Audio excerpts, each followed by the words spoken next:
That's awesome. What's up, everybody? Perception Therapy Podcast number 27 coming at you. My friend Anthony's joining us tonight. We've been friends for a long time now, since high school, Yep. and a couple of reunions since then. Not official reunions, just, haphazardly running into each other around Miami. Kayaking. And yeah, he's doing well now, so he's joining us, and we're gonna just talk some shit, man. So yeah, so first things first, man. You just covered with me. You moved out of Miami, moved up to Yes. Sarasota about a year ago. And Yes, what sir. brought that on? Was that work or is that just married life? Well, it was work primarily, but the wife and I had talked about getting out at some point. I mean, Miami's not really a place you want to raise a family if you have any control of it. Hell no. Hell no. That's This, man. I ran out of there. no. You ran in the right direction. I Ran ran out of there. in the wrong direction. I feel. You know what? I don't. No regrets, man. No regrets. We're perfectly content where we are. Yeah, Happiness is a fleeting illusion, and it's the accumulation of joy that'll lead you to a life of happiness. And I believe we're in a location that provides enough seeking adventure to that joy. You know what I mean? That's well, I've seen your pictures, man. You guys are having a grand old time out there. man. The life is short, man. You got to enjoy what you can. You know. It's funny because I'm a very routine person. So we leave Miami. I'm working, almost 9 to 5, pretty much Monday through Friday. Then coaching and weekends are to our own. But it's no different here. Because my wife is now working. She's got her steady schedule. My daughter has her steady schedule at school. So Monday through Friday, I basically break it down to, okay, in the morning I do my yard work. I'm gardening and stuff in the back, pulling Hmm. out weeds, lighting them on fire so they don't grow more weeds. Taking care of the pups in the afternoon. Then I go to have lunch with my wife. Then I come back in the afternoon. Is technology time. So now that's when the consulting kicks in. That's when I'm doing my website, social media, all that stuff, and then back out to pick up the daughter and the wife, come back home, and then it's just hang out, family time. Dinner, clean the dishes. I typically do it in the afternoon too, the next day. I've always hated doing dishes, man. Can't help it. I love eating. I just hate doing the fucking repercussions of it. So, I mean, but other than that, man, the river's like, I don't know, maybe a 10, 15-minute drive from where we currently are. We just moved recently into the deep country in Puerto Rico. So, whereas before we were roughly in the city of Ponce, we're now outside in the outskirts, and we're living the country life a little bit more now. And, dude, I like this 10 times better. I was already liking Puerto Rico when we moved here. I was already liking, the people and the whole situation. Now that we're here in the campo, oh man, this is living, brother. Yeah, island This. life is different. Hey, I It's got nothing. definitely a No choice. complaints, man. Yeah, absolutely. So how you liking Sarasota? Sarasota's nice, man. It has all the joy of Miami being on the water. Um, Beautiful coast. The difference is it doesn't take me an hour and 25 minutes to get to the beach, 10 minutes to get to the beach. You know, 3 months out of the year I have to deal with snowbirds that come down, but I mean otherwise I love the city, man. It's nice. You get to kind of gear down a little bit and just kind of hang out and enjoy life. The wife and I are saying now that we've left Miami, I don't think we'll ever go back, to be honest with you. I told my wife the same thing. Yeah. If we go back, it's me kicking and screaming. Yeah. I don't want to go back. I have no And interest. I always used to laugh, man, because like all of my friends that went away for university, because I stayed there, they're always talking about how they don't want to go back, and I'm just like, yo, why would you leave Miami? Miami is paradise. No, I'm good. I found paradise now. I found paradise. Now, how do I sound on your end? Am I coming through loud or? No, no, you're coming in perfect. All right, perfect. Coming in perfect. Yeah, man. It's funny because everybody asks me the same thing. They're like, dude, you lived in paradise. Why would you ever want to leave there? It's like, well, no, we thought we lived in paradise because we Exactly. kept leaving to paradise. You know what I mean? Like we would leave Miami to go to paradise. We would, pack the canoe. We'd go down to the Keys. We'd go up to what was that place called? Rainbow Springs. We went to Crystal River. You know, we were leaving Miami for the actual paradise, which is Florida. You know what I mean? The surrounding location of Florida. It's a tropical paradise. There's no way to fight that. Once you're in the Miami area, you're no longer in paradise. You know what I mean? Now you're in a small metropolis, or it is a really small metropolis, and there's just people on top of people. You know, and it's not it's not the quality people you want to be surrounded by. You know what I mean? It's a bunch of self-involved, you know, glitz and glamour and all about the shiny materials people that I can't stand. You know, I mean, I've never been. That's a lie. When I was a teenager, you know, I was about that life. You know, that's a lie. No, yeah, that's a lie. That's a lie. I just called myself on my own bullshit. That's how it was for me as a teenager. It's a typical Miami teenager, but you were no different from the rest of us. So. Yeah, you know, and what's funny is at the time, you know, if you would have asked me then, it was like, no, I'm nothing like these Miami kids. You know, like I come from a different area. You know, my family's from New York. I've gone back and forth all my life. You know, that's what I consider home. And the quality of people in New York. I mean, hey, let's call a spade a spade. If you're not personally attached to anybody there, you know, it's just people flying by in all directions. Yeah. You know, we're all very insignificant in a large city like that, and that's one of the things that for me was very humbling. You know, who are you really? You're no more important than that person, or the other 50,000 that are in this square block. In Miami, it's like, well, no, look, I have a BMW, so I'm cool. You know, and especially, I don't know, man, maybe it was just the high school that we went to, you know, like those were the guys that were the fucking, oh my God, the baseball team with all the preppy dads and you know, the private school dads and the lawyer dads and, you know, they got all this money and shit. And it's like, all right, yeah. We didn't come from that. You know, we were just like, all right. Yeah, I was a farm boy. Yeah, man, you know, it was a long road for us from that, you know, that's, I don't recognize those kind of people.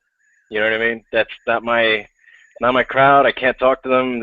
We've got, you know, I'll tell you about my day in the garden. You know, get about busting my ass and my back hurts and you know my knees hurt a little bit. I'm getting down there, I'm pulling weeds out, running from spiders and shit. Like, yeah, that was my day, man. What was your day like? Oh, well, you know, we played around the golf. Oh man, that's a boring sport. What else did you do? Stocks. Oh, that's boring. That shit doesn't make any sense to me. You know, like there was no connection there. And in the school that we were in, that's where we met, Coral Reef.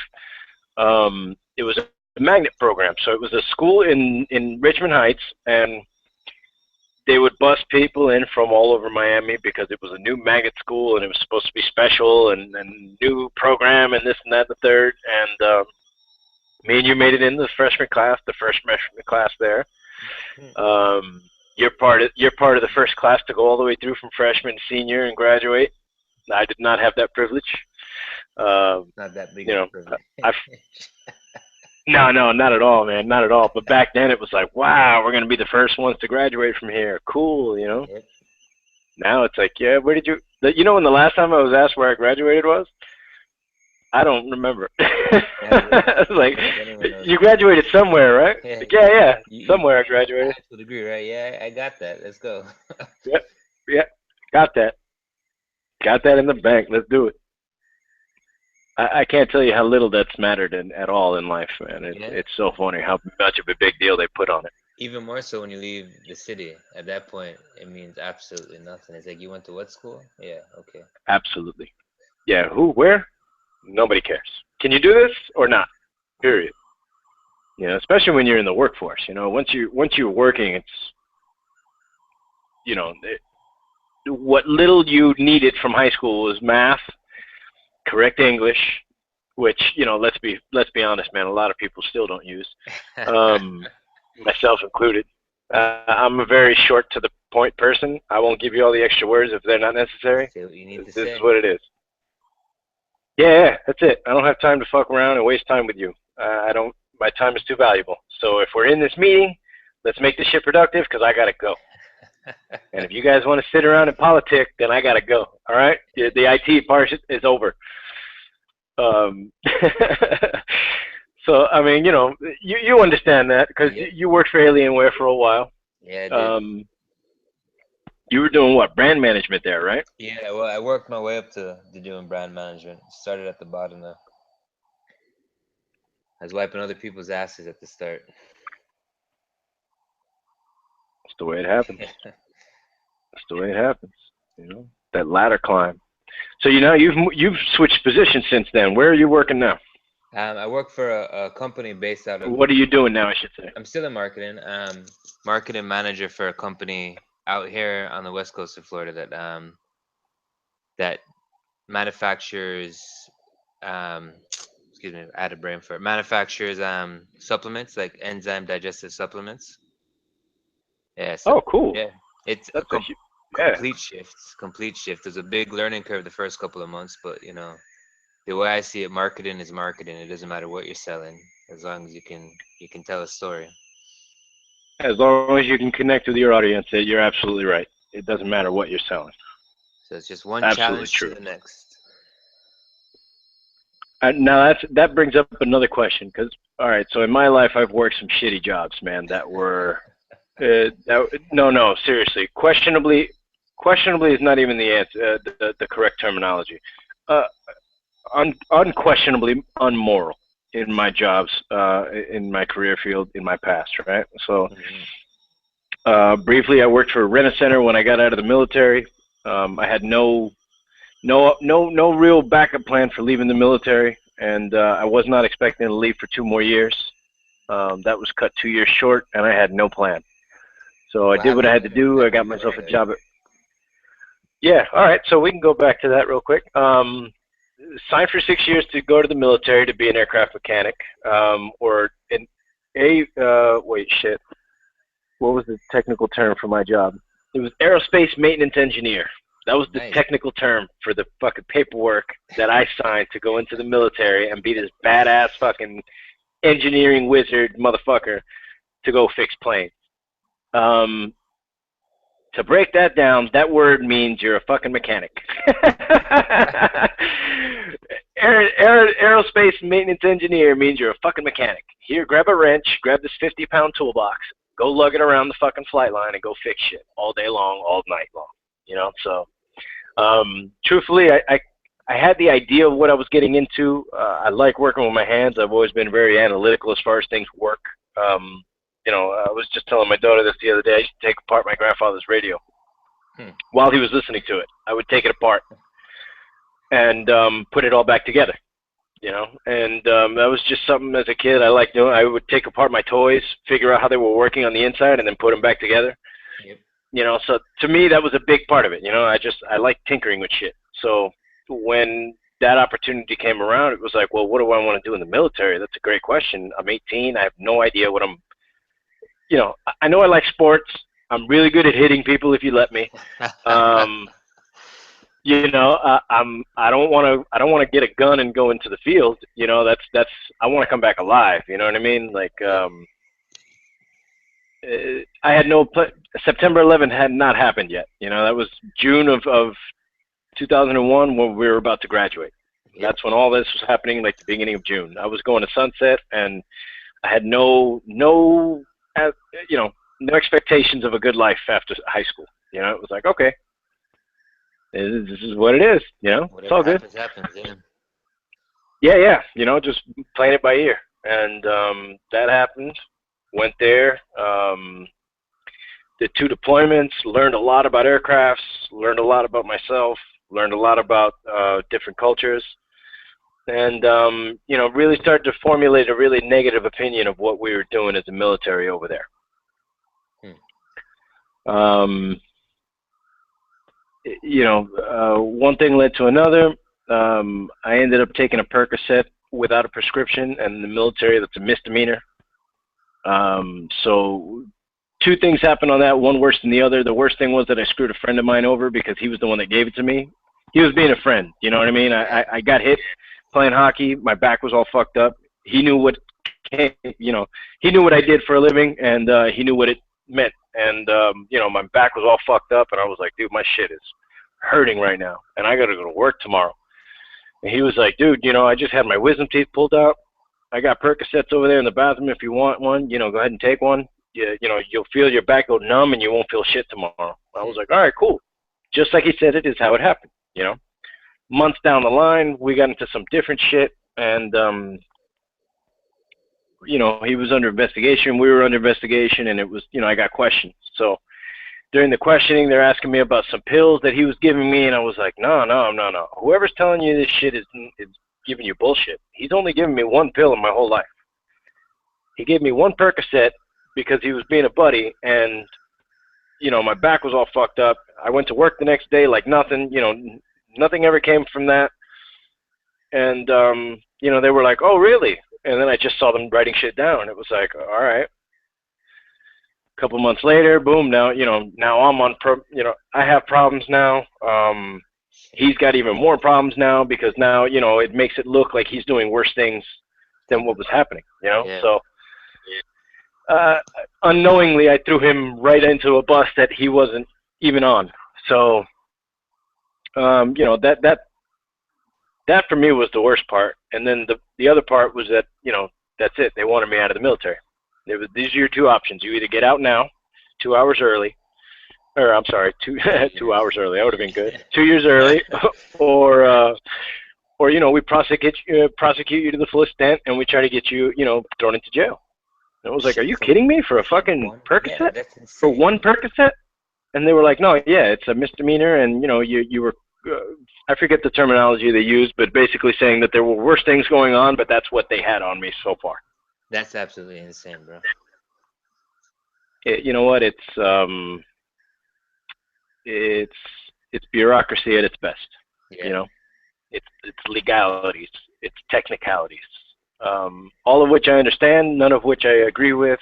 You know, long run, I don't regret it, man. You know, I got out 2 years early. I met my wife a week after I got out of the military, and in your favor. It sure shit did, man. You know what? I would make that play 100 times over, except for the fucking fact where I got my friend, you know, fucked over. That still pisses me off to this day. But you know, he's over it. That's a relief, but it's like, you know, this shit still eats at me. Hey, shut up.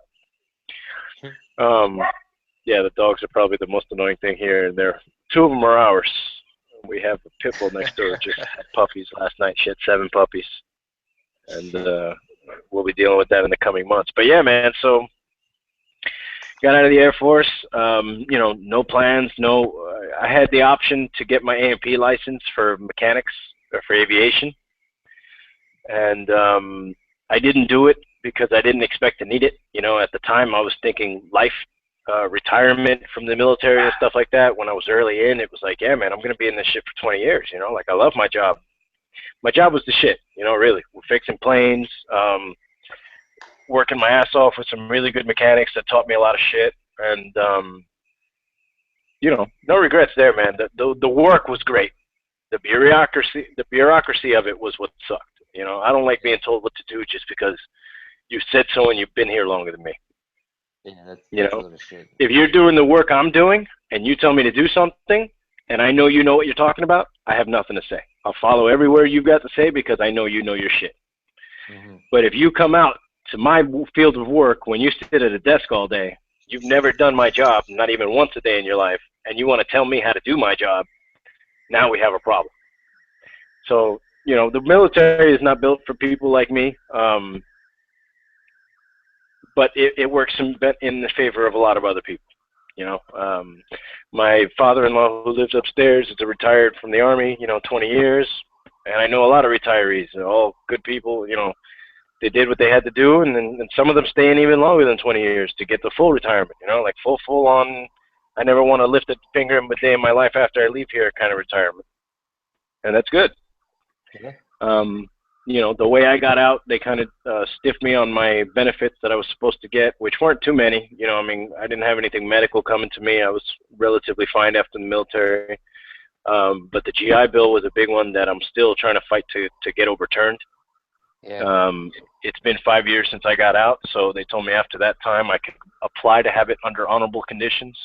Right now it's under general administrative discharge, so I don't get my benefits. So once I get that cleared up and turned over, then I get a GI Bill. I can, send my daughter to college for free after a certain amount of time. So it's like, I had this shit kind of worked out pretty well for myself and then screwed myself out of it. And now I'm just trying to get it back to give it to my daughter. Yeah, well, I So mean, you can't beat yourself up for what's been done, So no, and I don't. It's a simple point of, if I could have done that differently, I would have made one adjustment, and the rest of it I would have left the same. It's fine. I'm over it already.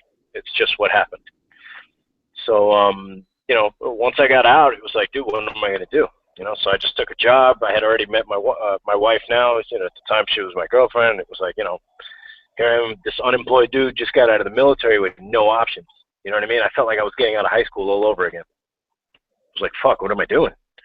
And, I took the first job I could get, man, which was Rent-A-Center. It was paying me enough to live in North Carolina where I was living. And that was the other part. It was like, shit. So now I'm stuck here in North Carolina. I don't have enough money to get all my stuff to either New York where my father lives or to Miami where my mother lives. This is, it might be a while before I see anything that resembles home, like this is, okay, I might be here for a minute. Yeah. And, I took that job, and that job sucked in the sense that, I don't know if you've ever dealt with those rent-to-own places, man. Those fucking rent-to-own places are the black hole of economy. No, I have not. Dude, that's where people go to lose everything. It sounds astronomical when I say it, but when you pay 55% on any merchandise that you buy there, that's ridiculous, man. Like really, it's ridiculous. And yeah, they're like, oh yeah, no, you pay $10 a week and it's no big deal. Yeah, okay, so start multiplying that and start reading your contract. Like it came to the point where people would come in to rent stuff and I wouldn't even want to allow them to do it. It's like, I already know where this is going. Like I'm going to be at your house in a month or so. We're going to be arguing about how much money you're paying for this shit. I told it on on another podcast that I had that this customer of ours who rented a 65-inch screen TV for a race, he pulled a shotgun on me when I went to pick up the TV. And this was a guy we had dealt with many times before. Like he was a regular whenever he had guests coming into town. He would come rent bedroom furniture and shit like that for them to sleep in. And then when they would leave, he would call us, hey, they're gone, come pick it up. He would pay for the time he had his stuff, and that was it. So for those people, Rent-A-Center is really awesome. Hey, I've got guests coming into town. I've got an unfurnished room. Hey, Rent-A-Center, I need a bedroom. All right, pay $60 for 2 weeks or 3 weeks, whatever the time frame is that they're here. You pay that money. The stuff is yours for that time. We'll come pick it up when you're done with it. Boom. But when it comes to people trying to own things, that's when it gets really fishy because now they're charging you 55% interest after a certain amount of time, and it's a nightmare fiscally, or financially. You know what I mean? So that's insane. Yeah. So even that whole gun routine with the TV with that guy that was what it was. The guy was being a douche, and he went about things the wrong way. That's what it was. The day that it was like, all right, I got to get the fuck out of here, was when we were working with this single mother she had been a lifelong customer as long as I had been working there, and I worked there for almost a year and a half. She came, she was like $4 short, man, and they wouldn't take her money to keep her bunk bed set for her sons. She had 2 sons, and she had a bunk bed set that she had been renting for us for like a fucking year and a half. $3 late, my boss is like, oh, dude, you got to go pick up that bed. And I'm like, hey, man, come on. We make fucking adjustments for people all the time. You know what I mean? Like, there's like in any job, there's systematic shit that you can do that makes things look just fine on paper. You know what I mean? Like, if I was to tell you that she paid her $3, or better yet, that I went to go get the bedroom set, brought it here, took this bedroom set out of the system, like, all right, no, she doesn't have it anymore. She doesn't have to pay us anymore. And then re-rented it to her on Monday morning. Would that have been any different? But no, you want me to go out there on a Friday or a Saturday even more because we work Saturday and go pick up this lady's bedroom set? you know, like I'm taking this thing apart. She's crying with her kids on her lap, and I'm like, you know, they're sitting in the room while I'm doing this shit, you know, and this thing's got you know, it's got hardware. I'm taking this thing apart. And, you know, I got this mother sobbing at my side, like, fuck, man, you know, and she's be like, you know, please be decent, you know, you don't have any kids? I'm like, no, I don't, I'm sorry. And she was like, you know, you'll never understand the struggle. I'm like, no, I'm sorry, I do. You know, my mother was a single mother. You know, she raised me and my sister on her own, and, you know, yeah, she was married in and out, but no, she raised us on her own. So, yeah, I do understand that struggle. And you know what? I really do feel for you. I've done everything I could on my end, you know, but now it comes to the food, the money I'm going to be making, and the life I need to support. You know what I mean? So You gotta survive. I've got my priority, and you have yours. You know, unfortunately, they're not lining up right now. But you know, that was one of those things. Was like, all right, dude, I got to get out of here. And I jumped into advertising sales. You know, that was what it was. You know, people need stuff, they pay for it, and Yeah. you give it to them. You know, it was yellow page advertising sales to be more specific. So dying industry in and of itself while I Yeah, got that's into it. old school right there. Yeah, man. Then from there, it was, you know, I came to Miami and we were working. I did like 9 jobs in 2 years. You know, just looking for a good fit and good money. And I ended up at City Financial because of a family friend who was like, "Dude, we're hiring. You know, you're good at sales." And I was like, "Yeah, man, I can shoot the shit with anybody. You know, I can sell you anything." And he was like, "Yeah, all right, cool, man. You know, come work for us." I'm like, "Well, what do you guys do? I don't really understand. Is it like a bank?" And he was like, "No, we do loans." I'm like, "What is that?" And he was like, "Well, you know, people have credit issues. They come in, we give them money, they pay off their bills, and they pay us." I'm like, "Okay, that sounds cool." Nope, another fucking money trap. You know, like, oh yeah, they come in for loans, sure, but they're coming in for more debt. You know, they're not coming in to help their debt. They're coming in to get more. Yeah, Took me about 4 months of working there to figure that one out. It was like, fuck, because the other half of the job is collections. So yeah, here, come get some money, but then next month I'm going to call you. And every month after that, if you're not here on the right day, I'm going to call you every month and looking for you. And I'm going to be your fucking pain in the ass. And yeah, I worked there way too long, man. But I actually stayed there. I stayed there an extra 9 months because I was going to tech school. So I was working during the day, and at night I would go to this technology school that was right on the corner of Killian and 107. okay. They had this technology school there. It was a vocational school. I took a year there, and while I was there, I was working at City Financial, still paying the bills at home. You know, and you got to pay the bills at home, and that was the priority. So once that happened, they laid me off in September of 2009. And you know, it sounds really cliche when people say, "Oh, it was the best thing that ever." No, it really was the best thing that ever happened to me. I got laid off with 3 months severance in September. It was like late September, like 29th or some shit like that, right at the end of September. And 2 weeks later, I nabbed a job, still with 2.5 months of severance being paid to me. So I was like, woo! I was killing it right then. Like that was probably the best I was sitting financially pretty at the time. Yeah, something And like that happened to me as well, so I know how that goes. yeah, man, it works out well. But back to my original that to the thing that started all of this.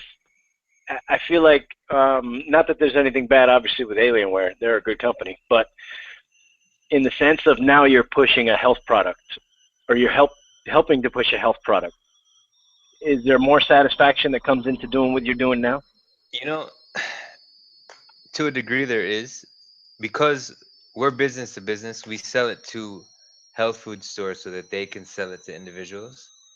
Okay. I don't really see the benefit directly. I don't hear the customer stories on a regular basis.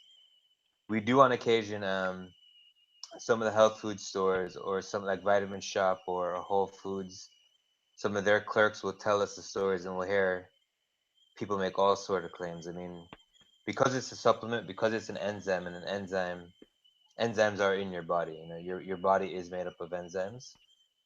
Hmm. You hear the stories like, "Oh, your product cured our cancer," and it's like, well, I mean, I don't necessarily believe that, but I'm glad you believe that. I'm glad you feel that way. So it's different. It is different.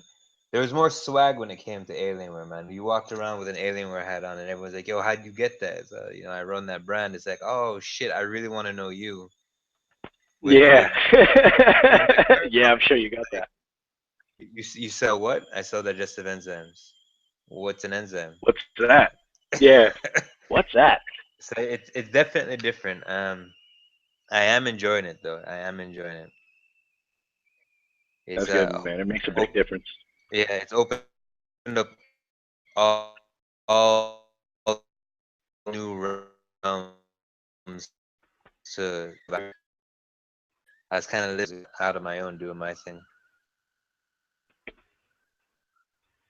Nice. Yeah, man. Yeah, That's you know what's funny is I'm into the UFC heavy, and I don't know if it was yeah. you or somebody on your team, but somebody was working with them real big, man. They had a lot of Alienware stuff right before that Reebok deal kicked in and kicked everybody out. Oh yeah. It was actually one of my good friends that's anywhere. And I mean, when we used to travel for work, we used to travel with all of these championship fighters. I actually have in my office here in the apartment, I have like 3 or 4 pictures, signed autographs with a lot of these championship fighters. We'd pick them up at the airport. We'd take them up for a restaurant. I mean, these were a bunch of royalty princesses that expected you to treat them like royalty. But it was a fun Really, experience. even the fighters? That's Oh yeah, funny. oh I dude, wouldn't expect that from fighters. oh they are. They are. When you're a sponsor of theirs, they expect you to treat them like a king. Like they Oh want well, you to yeah, roll out the they're red supposed. carpet. Yeah, I hear you. Yeah, Yeah, but it was like fun listen, I because better you're get not free spending your laptops all money. around my house. You're not spending your money. You're spending someone else's money. And Uncle Mike has an unlimited pocketbook at $10 billion in his own pocketbook. So you know what? Forget about it. You just have some fun. Yeah, yeah. Break down some bread for dinner, Mike. Yeah. Every time we That's used to awesome. sign, every time we used to sign a receipt or a bill, it's like, okay, let's thank Uncle Mike for this one. $2,000 dinner bill, That's whatever. awesome. Yeah. Damn, dude. Yeah, Alienware, man. They make great machines, man. No question there. Yeah, My mother actually worked for them for a little while too. She was an really. administrative assistant for. She said the second guy in charge there, but I don't Alex or remember his name Nelson? being Mike. I No, think Nelson. yeah, Michael Dell, because when we got bought out, so every time I used to swipe the credit card, it was Uncle Mike for Michael Dell. That's the way to do it. Sign it with his name. Yeah, man. So yes, so Sarasota. Shit. I don't think. I think I went there once, right, just for my wife's friend's wedding. It's a And beautiful dude, a location. lot of history in that place. Yeah, man, really nice. Oh yeah. There's shit. I'd have to look at the map to find out where exactly, but there was a really nice beach spot there. Um, that was. Bro, every I mean, beach. it looked like Naples in the sense that sunset was. It looked like it was right in front of you. You know, Yeah, every beach that's over just. here is Uh, beautiful, man. Every beach. We actually Siesta Key, which is just up the road from where I am, it's I would think it was voted twice the #1 beach in the nation. hmm I So remember hearing that when we were there. yeah.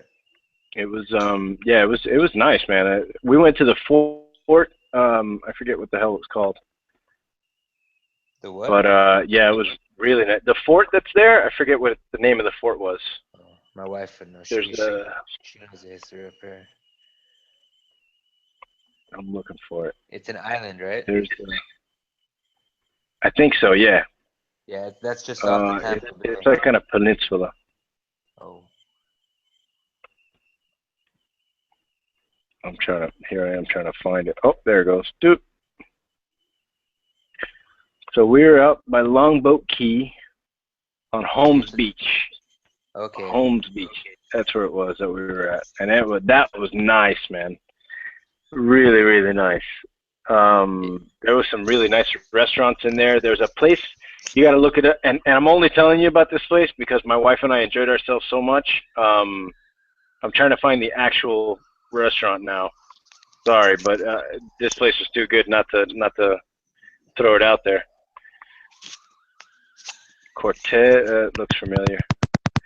And it was like the old Columbia River restaurant or some shit like that in that area. And holy shit, dude. They made this white wine sangria that we were like, holy fuck. We had a couple of them. It was good. It was good. I don't like champagne. Champagne was one of the parts of the drink, and it was good anyway. Like, yeah, that's what was up. Yeah, I don't have it on here. I thought I had it start on the map. Thanks a lot, Google. But yeah, dude, we had a great time up there. We were there for the weekend. But yeah, I mean, it's a drive. That's for sure. Your parents still live in Miami, though? Yeah, yeah. Actually, my mom actually came up this weekend to hang out. You remember Robert? Yeah. Yeah. So Robert and I are still very close friends, and him and his wife are about to have their second child, and that will be my second godson from them. So they're doing a baby shower this weekend that we're all going to. Nice. Yeah. Yeah, I won't lie to you, man. I kind of disconnected from almost everybody down in high school. It was you know what? Honestly, just necessary. No, I hear you. And I don't talk to anyone from high school either. Robert and Jesse. I don't know if you remember Jesse. Like the kids I hung out with in high school was 3 kids: Damien, Robert, and Jesse. And those are the only ones I really talk to anymore. So. Yeah. That's my wife who went to high school with us as well. I hung out with Robert because he was on the lacrosse team with us. Right. And Charles Perez was actually one of the guys that I looked up when I got back from when I got back to Miami. And we spoke several times on the phone. And I was really wanting to get in touch with him, man. You know, not get in touch with him. I had done that. You know, we had spoken, but it was like, hey, dude, we got to hang out one of these days. Yeah. And he was like, hey, dude, are you into motorcycles? And I'm like, yeah, I mean, you know, I can watch. You know, I'm cool. I don't want to ride one. You know what I mean? Like, I don't trust myself with that shit, man. I like speed too much. So I like speed. I'm inexperienced. You know, that shit's just, you know, potion for danger.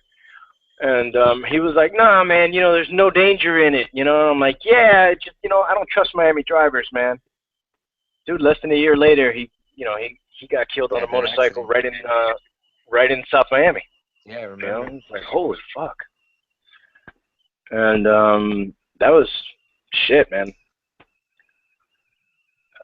That, you know, it was what it was. You know, it was a distant high school friend. I mean, it's not like we were family or anything like that, but definitely somebody I spent a lot of time with in high school. You know, I mean, we were on the same team together. So right away, you're spending extra time with somebody that you don't normally see. Yeah. You know, from that, we ended up being really good friends, and to the point where, you know, family functions, we were going together, and, you know, he would come pick me up for school or whatever it was because he had the car, and it's like, yeah, you know, I mean, we were buddies. And watch that happen was like, fuck that, man. That's exactly what the fuck I'm talking about, you know? You're having a good time, you're relaxing, and some drunk driving douchebag fucking comes around and clips you. You know, and that's the end of it. That's it. Yeah. You know, now he's got 2 kids that have to call somebody else dad, and it's like, dude, what the fuck, you know? That was, fucking, that sucked. What were you going to do? You know, I mean, I wanted to make it to his funeral. I didn't get to make it. They had it during the week, so it was one of those things where it was like, nah, man, I'm working. You know, I mean, you know, my job wouldn't even let me out to go see my great grandmother's funeral. You know, so it was like, yeah, they're definitely not. Oh, a high school friend passed away. Who cares? You know, get back to work. Yeah. You know, that's the situation I was in at the time at City Financial. It was like, yeah, no, that's not your immediate family member. Nope, sorry. Get back to work. Call those collections. Bring that money in. Bring that money in. Dude, that place went under. And I tell you, I kind of celebrated a little bit in my heart when that place went under, City Financial. Not for any resentment that I had for them letting me go or laying me off or anything like that, but it was like, fuck, thank God somebody put that beast down, you know? Yeah, but you know, that place is doing nothing good for anybody. You cut one head off the hydra and 2 more sprouts, so. That's what it was, man. It was. I was over the financial gain of it. you know, financial gain to the point where it would help me support my family. But aside from that, it was like, man, this is not what I want to do. Real quick, that became very evident. It's like, nah, this is not me, man.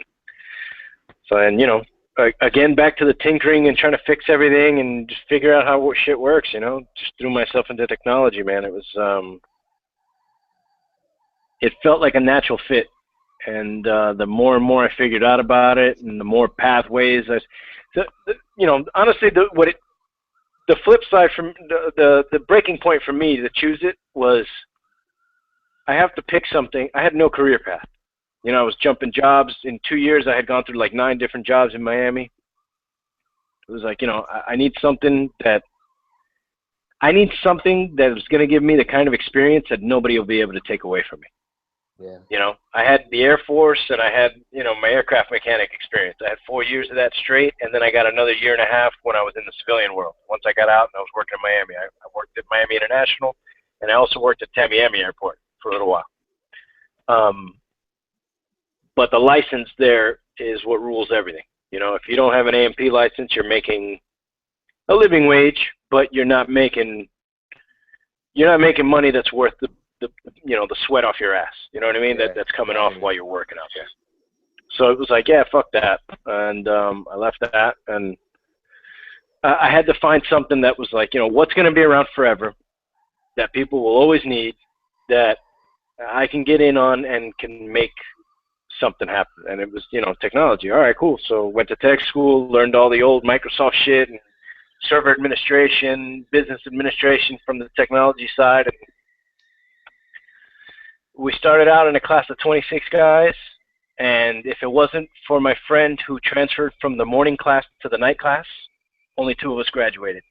Huh. Me and my buddy who transferred from the morning class. So all the other 25 guys in my night class, they all dropped out. One guy had extenuating circumstances. His mother had passed away, and he moved to Colombia to go be with his sister.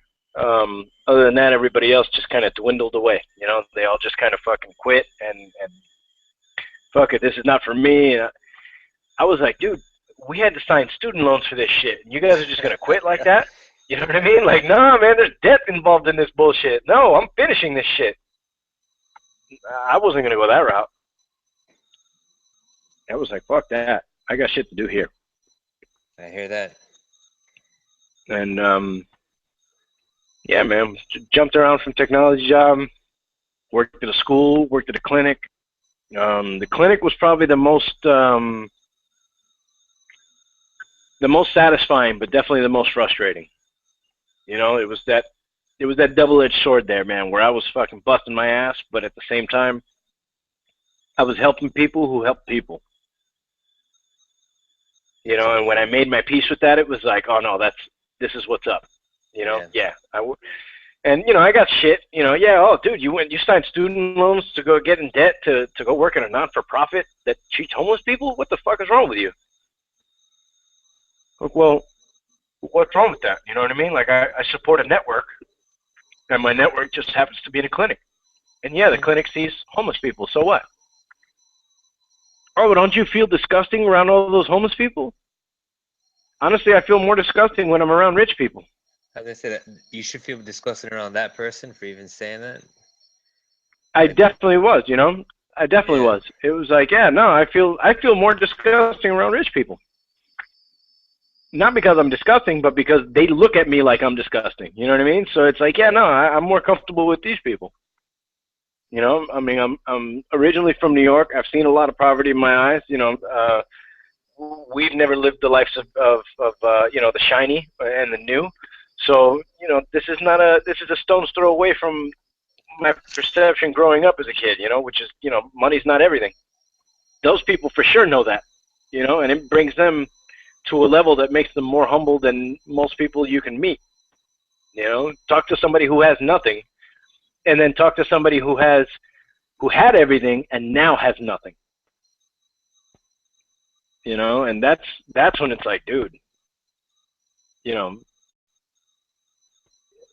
yeah, everybody's got their opinion about their childhood, about, you know, the decisions that you made and the decisions that were made on your behalf, and you have your way you feel about it.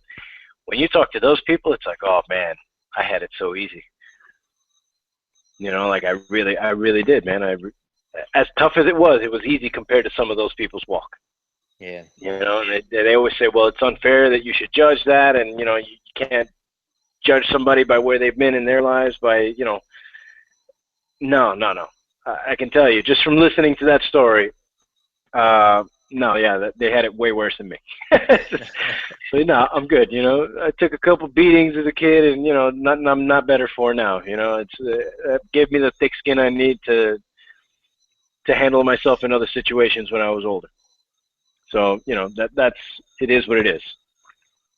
But yeah, just really humble people, man. And then I met there was a new CEO shift when I was there, and the new CEO just fucking.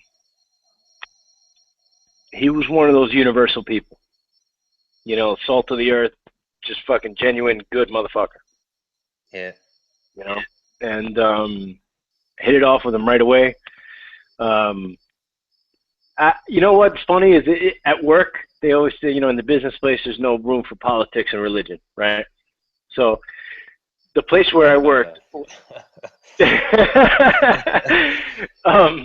where I worked was Camilla's house or Camilla's Health, you know. So they're already under the church, you know. So they're a not-for-profit under the church, and the Brothers of the Good Shepherd is the church that oversees Camilla's house. So needless to say that in this work environment, religion is very openly talked about, right? So this guy comes in, he had asked to meet with all the heads of all the departments, and I was not in that list of meetings. So he comes in on his first day of work, and my first interaction with him, which was, okay, let's get your email on your phone, and let's get your computer set up for, you know, so you can get Citrix and get logged into our network and all this stuff. And in that hour of a technology sit down and walking through, we had some deep ass conversations, man. Like, you know, right off the jump. You know, he was like, well, you know, what do you believe in God and all that stuff? And I was like, no, I don't. He was like, oh, you don't? And I'm like, nah, you know, I mean, I think it's all energy, you know, and that's what I call God, and I call God so that people who consider God, we just don't have to argue about there's no God. You know what I mean? I just don't believe in the guy in the white beard. Yeah. You know, I believe there's something out there. I just can't explain it to you. You know, I understand it up here, and it makes sense to me, but I can't explain it to you. You know, it's just, that's okay. And he was like, yeah, you know, I think the whole universe is just energy also. You know, we all bleed red, and we're all human beings, right? At our core level, we're all just humans. And I was like, yeah, that's exactly it. You know, no one is more different, or not. That's not true. That everyone is different, but no one's more special than anyone else, right? Everyone has their uniqueness, and everyone has something that makes them themselves. And just from that, it was like we hit it off right away.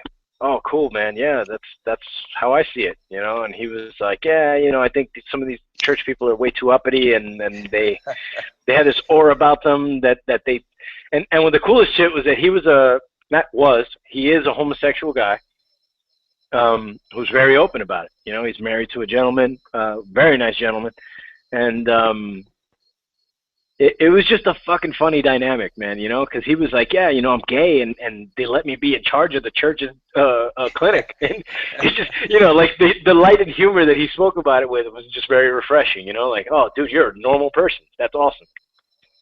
Because up until that point, everybody that I was dealing with in the administration there was, okay, so here's a great one, right? Policy at work, no tattoos. No visible tattoos. Forearms and wrists are visible if I'm wearing short sleeves, right? None of them are curse words, but they are in graffiti, right? So if you see them and you're not a graffiti fan, I've had coworkers in the past tell me this also, oh, you know, at first glance, you know, you look like one of those people you don't want to talk to. But then as soon as you start talking to you know, you see that there's a warmth there, and you don't mean any harm. And I'm like, yeah, I mean, I don't. I have no interest to harm anybody anymore. You know, those were my younger days when I was stupid. Not that I'm not now, but I'm less stupid than I used to be. So, and hopefully, I'll get less stupid tomorrow. So it's like, yeah, I know my appearance. It's never been a secret. I've had several conversations about it in my lifetime.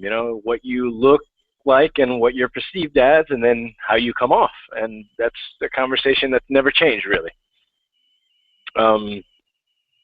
So to go into this, the new boss comes in, right? The new CEO, and the first 2 weeks there, he invites us, all the administration, to his house for dinner. Lo and behold, he comes to my office and he invites me, and I'm like, I heard it was only for the administration. I'm not part of the administration team. Are you sure you want me there? He was like, no, absolutely, Sal. Come on in, man. I can't wait till I want you to meet Jose, my partner, and we'll all get out of this work environment, and we'll all become a gel team at that point. And I was like, okay, sure. Spouses included? He was like, yeah. I'm like, oh, God, thank God, because I don't like social situations where my wife's not around. Mainly because she understands me really well. So when I'm feeling awkward, sometimes I get aggressive. But not that I mean anything by it. It's just I'm like, what? What? Especially when people start asking me too many questions about myself, it's like, what the fuck, man? What book are you writing? You know what I mean? Like, leave my chapter out. I'm fine. You know what I mean? Like, I don't need an autobiography from you. And then, forward 5 years later, now here I am hosting podcasts asking people about their lives. but it's, it was one of those funny things. He was like, yeah, come to the house, So he had the event catered. He lives in the Gables, really nice house off of University. And I was like, geez, fuck, this is okay. He was the old administrator, CEO of Mercy Hospital. Okay. So he was, he had come from the medical background. He was already in charge of a multi-million-dollar hospital. Now here he is coming in to run a not-for-profit clinic. And then, which was not evident to me at the beginning, in 6 months, he ended up taking over the CEO position at my job at the health clinic, and then brought about the resignation.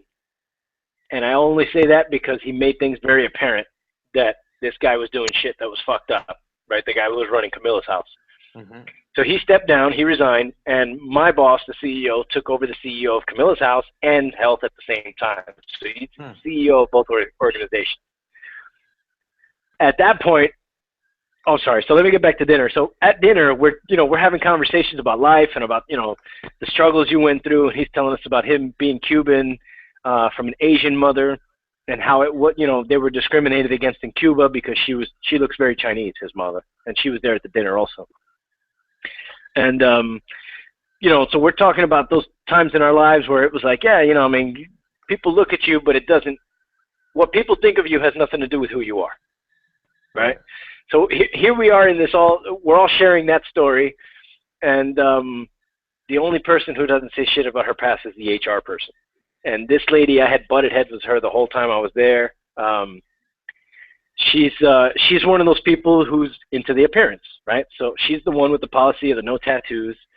And that policy got brought up that night at the dinner. I showed up in just a nice V-neck shirt. You know what I mean? Everybody else is suit and tie, and I have no interest in clothing. You know what I mean? I'm not a fashion-forward person. I've had the same wardrobe for I don't know how many years, and no intention of changing it. You know what I mean? Like, I like comfort. That's it. I want to be in clean clothes that smell good, and that's fine. I don't care about anything else. They fit? Okay, good. Smells good? That's fine. I'll put it on. No problem. So, so everybody could see my tattoos, and I had made a comment about that policy. And she jumps out as soon as I mention it, and she goes, well, no, that's a good policy to have in place because we don't want the clients thinking that it's okay to have tattoos. You know what I mean? Like, it sends out a bad message. And I'm like, do you realize we provide health care for... Sorry, cars driving by. We provide health care for homeless, uninsured, and I don't want to give a percentage number, but a large percentage are ex-felons or ex-convicts. You know what I mean? Some of them are getting out of prison and then have to go into a shelter program, so they go there. I'm like, do you realize who our demographic is? You think tattoos bothers these people? If Do you they don't think already you have think a some. tattoo on No, but the ignorance here is you think a tattoo on my skin affects this person who sleeps on the street Yeah. without cushion, without a change of clothes, without a shower, without real food. You expect that these markings affects them in any way aside from a conversation starter when they ask me what it says? Because really, if you're not a person who's anti-tattoo, that's usually what my tattoos lead into. It's a conversation. Oh, what does that say? Oh, what does that mean? And oh, do you have any others? That's typically how my conversations go about my tattoos. It's that minuscule. You know what I mean? Like it almost never happens, but when it does, those are the conversations. Yeah. Oh, what else do you have written? And that's it. It's a story. That's it. It's no different. You know what I mean? So she comes out with that ignorant statement, and then my boss comes out, the CEO, he's like, oh, no, that's a policy we definitely need to have changed. That's so archaic, and that's caveman thinking that you're going to change somebody's perspective by having the staff cover up their tattoos. That's ridiculous. That's nonsense, he said. And I was like, oh, yes, finally, fucking somebody who sticks up for, not policy but logic, right? Yeah. So I was like, oh, that's awesome. But yeah, man, it was one of those uncomfortable environments that he was like, no, you don't have to be like me. Like he, not a guy from money, but a guy who made money. You know what I mean? Right. And became wealthy enough to where he's taking monthly trip vacations in Africa. You know what I mean? He went to Egypt for like a month and a half just to see it. Like, dude, you got to have money to do that stuff. You know what I mean? So this is a guy who's not, he's not hurting at all. You know what I mean? He's doing well. So to have somebody like that accept me in and be like, no, you're part of the team here, and then later on to bring me in as, they didn't make me officially administration, but yeah, your IT team should definitely be part of your administration because you're going to make decisions as an administrative team, that affects technology, and yeah, we should be there to overhear that conversation and make sure that you guys don't get a little crazy with your expectations.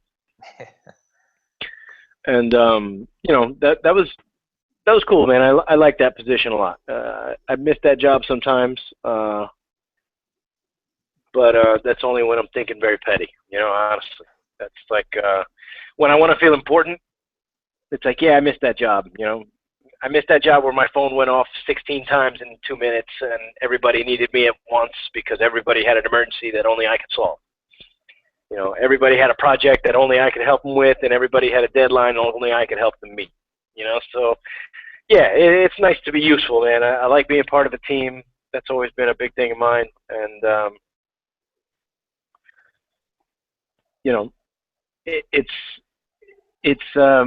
it's only a rare occasion where I think that team was better than the one I have now, which is just my family here. It's my wife, my daughter, my father-in-law upstairs. Where we're living now, we're on this property here, but the property that's connecting to ours, there's houses in the back, and it's all family. So, we have an aunt that lives back there. We've got 2 cousins and another uncle over there. We've got another uncle that lives in the house next door. So it's family surrounding this neighborhood. We set up a swing across the street where my daughter can play now, and we have the roof up top where we can just go hang out if we feel like it. There's a squad of horses that comes by here every couple days, and they're just hanging out in the field across the street from ours. You got wild horses? Dude, it's awesome. It's awesome. And I'm a huge fight fan, and these horses beat the shit out of each other. They kick the shit out of each other's mouths and shit. Like I came out a couple of weeks ago, and this horse he was giving up kicks to the other horse, and they were chasing each other around the field just to kick the shit out of each other. Like he would run just so the other one would chase him, and then he would stop and just fucking mule kick him right in the face. And it was like, holy fuck! And all I hear is them, screaming at each other. I'm here doing work on my laptop, and I'm like, what the fuck? And you just hear horse getting in the background. Like, whoa. Cool as shit. We ate an iguana a couple weeks ago. I don't know if you saw that on Facebook. My wife posted the video for that. I've never eaten iguana before up until that day. I'm a very understanding person when push comes to shove, and had I been starving and unable to eat for days and I saw an iguana, I would absolutely fucking kill him and eat him. But up until that point, I had no intention of ever doing it, unless push came to shove. But shit, now I'm driving around looking for those motherfuckers, trying to knock them out of trees and shit, because that shit was good, man. I was like, holy shit. And I watched this guy skin the iguana. Is it raining? It sure is. Nice. No wonder it was humid earlier. We don't get humidity here like we get it in Miami. I don't miss that shit at all. Yeah, not at all. So yeah, man, this fucking guy kills the iguana. I had no idea I was going to be brought into that, man. I'm there as an observer. He's like, hey, Primo, hold the tail. And I'm like, all right, cool. I have no idea what he's about to do. I hold his tail. I'm like, all right, cool. He just doesn't want to get whipped by the tail. I know how iguanas are. He puts that shit down on the ground. He reaches for the axe. I didn't even know it was near him. Bang! I was like, oh, all right. Whatever. It's just a lizard. Not like it's a mammal or anything with feelings.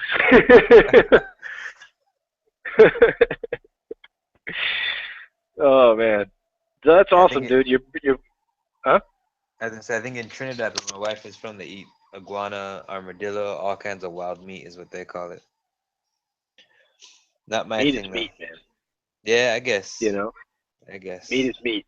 In an emergency situation where life is on the line, your life or his, definitely his. No questions. No questions. That's, it was funny. We used to have a guinea pig in Miami that was our daughter's. That shit lived to be like 5 years old, 6 years old, some shit like that. And, one of the biggest things we know about guinea pigs is that in Peru and in Colombia and stuff like that, they eat those motherfuckers like they're dessert. They're not pets there. They're food. And, we would always joke that we would kill the guinea pig and eat it if things got bad. And the guinea pig ended up dying of natural causes over there. And now we've got fucking 4 of them in the backyard because the aunt that I told you about, she has a chicken coop. And where she's got about 6 chickens in there. She's got 4 guinea pigs because they multiplied. The pair of them had 2 of them, so now we got 4. My daughter's going ape shit now because she used to have 1 guinea pig. Now she's got 4. She got parakeets. We have animals now. Yeah. We have animals now, and enough space for them. They live in the backyard, and we live up here. So it's nice, man. We're here now in what used to be her grandmother's place. So she's got memories. She's got pictures of here. It's like, wow. I love island living, man. It's something that my wife and I want to get back to at some point. So you mentioned at one point St. Croix. We did our honeymoon in St. What's in St. Croix? Oh, okay. So that's what lit the candles. Right on. No, actually, I used to do the Virgin Islands. I would go down and spend a couple days in St. Thomas and St. John every year. And I used to tell Rochelle about it. And before we were dating, and so when we started dating and we started planning the wedding, she said she wanted to go down to the Virgin Islands for the honeymoon. So we spent a week down there. But she lived in Jamaica for about 2.5 years, and she's originally from Trinidad. So she island living is how she wants to retire. You know what, man? It's never too soon to start planning for that shit. Oh yeah, we've been planning for it from day one. Everybody wants to talk about 401ks and retirement plans, and buy a house and have a 30-year mortgage and pay it off. And I mean, my mother went into real estate during the economic crash of 2008, and she's doing well now with it, and she also runs another business and doing very well with that as well. But she was always like, no, you should buy a house, now that you're young. That way, in your 50s, you pay it off, and, you have your 60s to early retire or whatnot. And it was like, no, I don't want to be tied to a piece of property. I want to have the freedom to pack up and move if we see fit. Yeah. And being in the military, I had a couple friends who bought houses. You know, that was a big thing in the military. You know, you got steady income coming in every 2 weeks, bi-monthly, guaranteed. You know what I mean? You know exactly the dollar amount and the penny amount that's going to come out on that check. You know when it's going to be there, and you can guarantee on it being there, right? Mm-hmm. So these guys would live on base, and they would buy houses. Two friends of mine ended up buying homes in North Carolina and then ended up leaving. One friend of mine had a real estate place look after it and rent it out for him.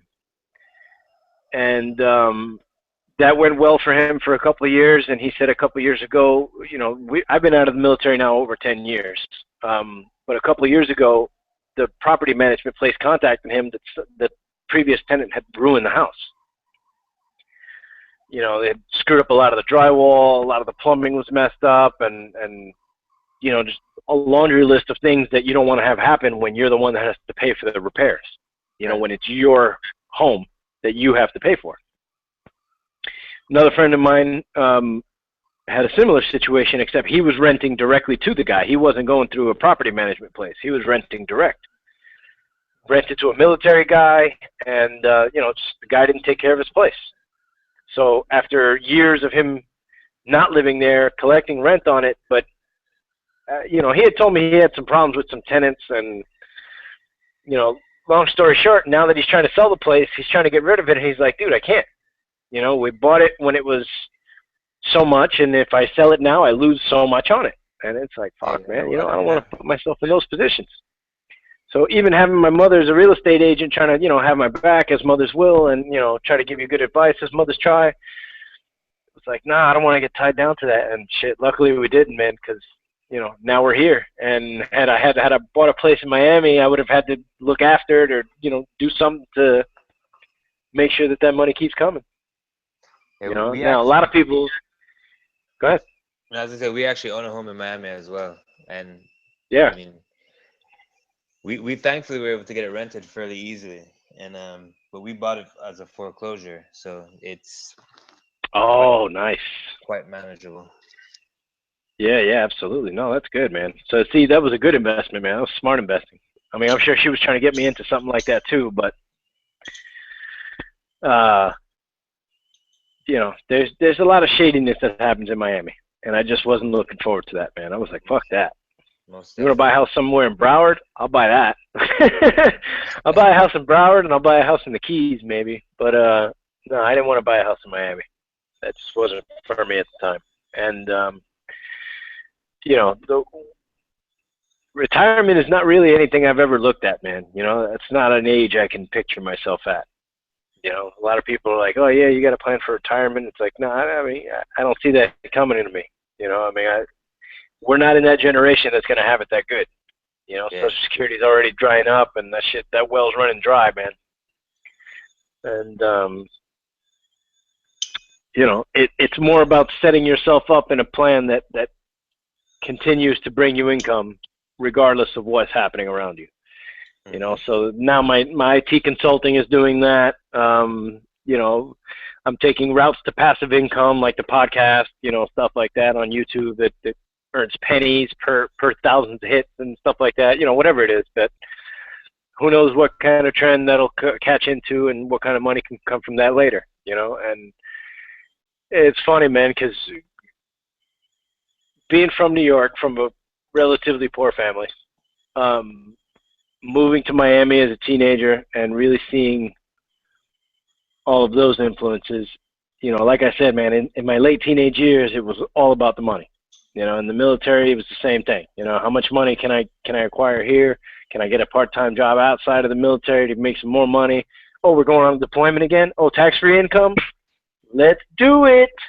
You know what I mean? Like, it was like, all right, cool. You know, after my first deployment, it was like, yeah, how many times can I go? You know, tax-free money? No problem. I'll take it. And, you know, spending money like an asshole, you know, like an immature, you know, jerk who has no aspirations in life to accumulate anything, you know, and all that money was spent, and what was gained from it, you know, nothing. The lesson that it all went away with nothing. Yeah, that's exactly it. I spent it on experience. Spent it on experience. And experiences that, truthfully, man, I mean, when I look back on them, the ones that I remember, it's like, really? That was it? That was it? I hear that. Yo, bro, I think my wife is going to want to come into bed soon, so we might have to cut this one short soon. Right on, man.